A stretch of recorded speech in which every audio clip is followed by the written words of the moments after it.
안녕하세요 여러분. 노마드의 인문산책, 프랑스의 작가 기드 모파상의 비계덩어리라는 작품을 가지고 찾아왔습니다. 작품 제목이 조금 감각적이죠. 이 모파상의 비계덩어리라는 작품을 통해서 어떤 상황에서 인간의 왜곡된 본성이 드러나는지 그 상황의 문제를 오늘 한번 생각해 보도록 하겠습니다. 이 작품은 1870년에 발발했던 이른바 보불 전쟁, 즉 프랑스와 프로이센 사이에 일어났던 전쟁을 배경으로 하고 있습니다. 자, 이 전쟁에서 처음에 프랑스는 아주 의기양양하게 전쟁을 선포합니다. 그렇지만 조직적이고 강력한 프로이센 군대에게 여지없이 패하고 맙니다. 그래서 얼마 있지 않아서 점차 밀리더니 종국에는 프랑스의 수도 파리가 프로이센 군에 의해서 포위당해서 고립되는 지경에까지 이르게 됩니다.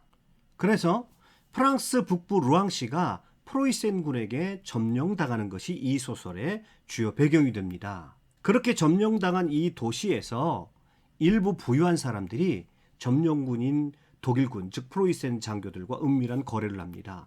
그래서 그들은 사업을 명목으로 여행 허가를 받습니다. 사실 말이 여행 허가지 그들은 이 도시를 탈출해서 좀 더 안전한 곳으로 가고자 하는 것이 그들의 진짜 목적이었습니다. 눈이 내리는 추운 겨울 새벽에 대형 마차에 모두 10명의 사람들이 올라타게 되는데요. 그들의 구성을 보면 포도주 도매상 부부가 있었고요. 방직 공장을 가진 라마동 부부가 있었고요. 백작 부부가 있었고 2명의 수녀와 더불어서 급진적인 공화주의자 혁명가였던 고르뉘데가 있었습니다. 거기에 매춘부 불드시프가 있었는데요. 구성을 보니까 성공한 부르주아, 귀족, 보수주의자, 급진주의자, 종교인, 그리고 매춘부까지 당대 사회의 축소판 가치도 보입니다. 그런데요, 이 불드시프라는 여인이 누구냐면 매춘부입니다. 이 불드시프라는 것은 이 여인의 별명인데요. 일단 살이 쪘다는 점에서 이 불드시프다, 비계덩어리다 이렇게 불렀고요.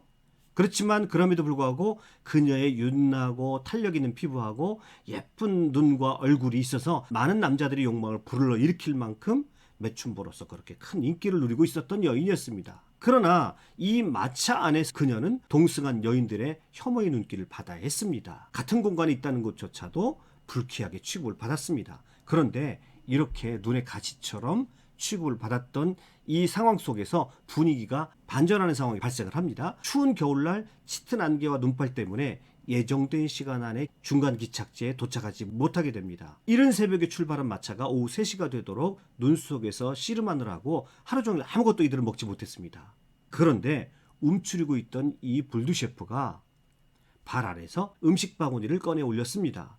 그 안에는 맛있는 통닭과 여러 음식들로 가득 차 있었습니다.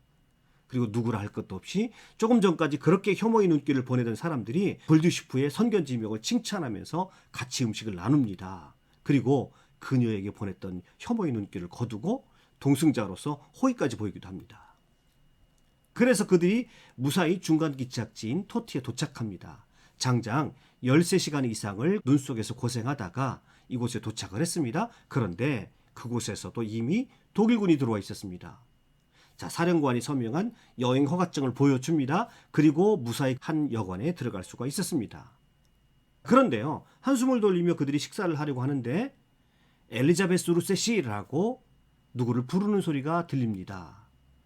이 엘리자베스 루세라고 하는 것은 비계덩어리, 즉 불두시프의 본명이었습니다. 독일군 장교가 자기를 따로 부른다는 소리를 듣고요, 불두시프는 이상한 느낌이 들어서 가려하지 않았습니다. 그런데 일행들이 불안해합니다. 이 상황에서 당신이 장교의 명령을 어기면 우리 모두에게 피해가 올 것이니 빨리 가보란 것이죠. 할 수 없이 장교에게 불려갔던 이 불두시프는 얼굴이 아주 붉어진 채 그 독일 장교를 향해서 막 욕을 퍼부으면서 다시 돌아옵니다. 어찌되었건 그날 밤은 그렇게 보내게 되었고 다음날 아침이 되었습니다. 모두들 아침 일찍 출발하려고 밖을 나갔습니다. 그런데 마차가 보이질 않습니다. 이유를 물어보니까 그 독일 장교가 지난밤에 불두셰프에게 잠자리를 요구했는데 이 불두셰프가 거절했기 때문에 심사가 뒤틀려서 출발 허가를 안 내준다는 것이었습니다. 불두셰프는 아무리 자기가 매춘부를 할지라도 적군에게까지 자신의 몸을 내어줄 수 없다라고 그렇게 고집을 피운 겁니다. 자, 여러분, 이 상황 속에서 이야기가 어떻게 진행될지 예측이 되시나요? 처음에는 모두들 이 동승자들이 독일군 장교를 욕하고 막 분노를 표출합니다. 그런데 점차 시간이 흐르자 그들은 여기에 영영 붙잡혀 있는 것이 아닌가라고 불안해지기 시작합니다. 그리고 전투가 점점 심해질 것이라는 소식까지 듣게 되자 그들은 모두 불두시프의 얼굴을 바라보기 시작합니다. 이윽고 그들의 입에서 불두시프를 향해서 슬슬 불만이 터져나오기 시작합니다. 동승했던 한 여인이 이렇게 말을 합니다. 그것이 그 여자의 직업인 이상 거절할 권리는 없어요 라고 말합니다. 매춘부 주제에 독일 사람이면 어떻고 프랑스 사람이면 어떠냐는 것이죠. 그리고 이렇게까지 심하게 말을 합니다. 내 생각에 그 장교의 소행은 대단히 점잖다고 봐요. 왜냐하면 우리 유부녀들을 건들지 않고 매춘부에게 그것을 요구하니까 이 독일군 장교는 그나마 괜찮은 사람이 아니냐 이렇게 말하는 겁니다. 졸지에 독일군 장교는 괜찮은 사람이 되었고 그 장교의 성적인 요구를 거절했던 이 불두시프는 졸지에 나쁜 여인이 되어버린 것이죠. 심지어 불두시프만 이곳에 남겨두고 자기들만이라도 떠날 수 있도록 협상해보라고 그런 이야기까지도 서슴없이 합니다. 점점 시간이 길어지고 다음날이 되어도 도무지 상황이 나아질 기미가 보이지 않습니다. 두려움을 느낀 동승객들은 온갖 방식으로 회유하며 압박하면서 종국에는 이 불두시프에게 그 독일 그 장교와 잠자리 할 것을 노골적으로 요구하게 됩니다. 자, 할 수 없이 그녀는 결국 독일 장교와 하룻밤을 보내지 않을 수 없었습니다. 다음날 아침 그들은 무사히 마차에 올라 출발할 수가 있었습니다.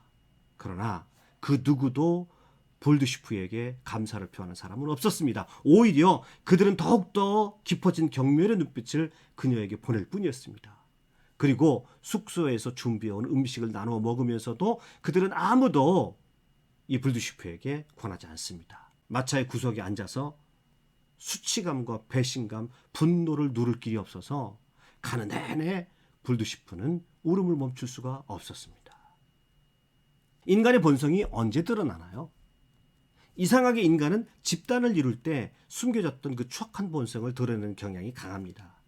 개별적인 인간을 만나면 모두가 그럴싸해 보이고 괜찮은 사람들인데 집단의 일부가 되어버리면 그 속에서 추악한 본성이 쉽게 드러난다는 것입니다. 이 작품 속에 등장하는 부인들도 개별적으로 보면 모두 좋은 아내들입니다. 포도주상인 아내도 결단력이 빨라서 남편에게 활력을 주고 백작 부인도 아주 훌륭한 인품으로 손님 접대를 잘해서 귀족들에게 또한 좋은 평가를 받는 사람이었습니다. 그런데 문제는 우리의 경계 밖에 있는 사람들에게는 관용하지 못한다는 것입니다. 베푸지 못하는 것이죠. 내가 어디에 속해 있다는 소속감이 그렇지 않은 사람들에게는 아주 차가운 감정으로 드러날 때가 많습니다. 세상을 살아가다 보면 우리가 곳곳이 장벽인 것을 느낍니다.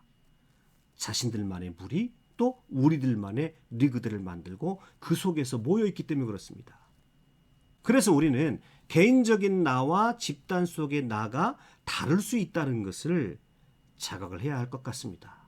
저는 그래서 집단이냐 공동체냐 이 둘 사이의 차이를 집단은 닫혀있는 모임 또는 사회이고 공동체는 열려있는 모임 사회라고 저는 구분을 합니다. 집단이 아니라 공동체가 되었다는 것은 우리들만의 리그를 형성해서 다른 사람을 배타시키고 다른 사람에게 관용하지 못하는 그런 상태가 아니라 공동체는 우리 안에 결속력도 있지만 열린 성격을 가지고 우리 인간의 사악한 감정과 사악한 본성을 집단 밖에 있는 사람들에게 표출하지 않는 것입니다. 자, 오늘 노마드 인문 산책 모파상의 비계덩어리를 통해서 집단 속에 감추어진 인간의 왜곡된 본성에 대해서 살펴보았습니다. 자, 여러분의 공동체, 여러분이 속해 있는 집단, 또 여러분이 크고 작은 많은 것에 소속되어 있는데 그 소속되어 있는 나는 과연 어떤 사람인지 한번 생각해보는 그런 시간이 되었으면 좋겠습니다. 오늘도 영상 끝까지 시청해 주셔서 대단히 감사합니다. 수고하셨습니다.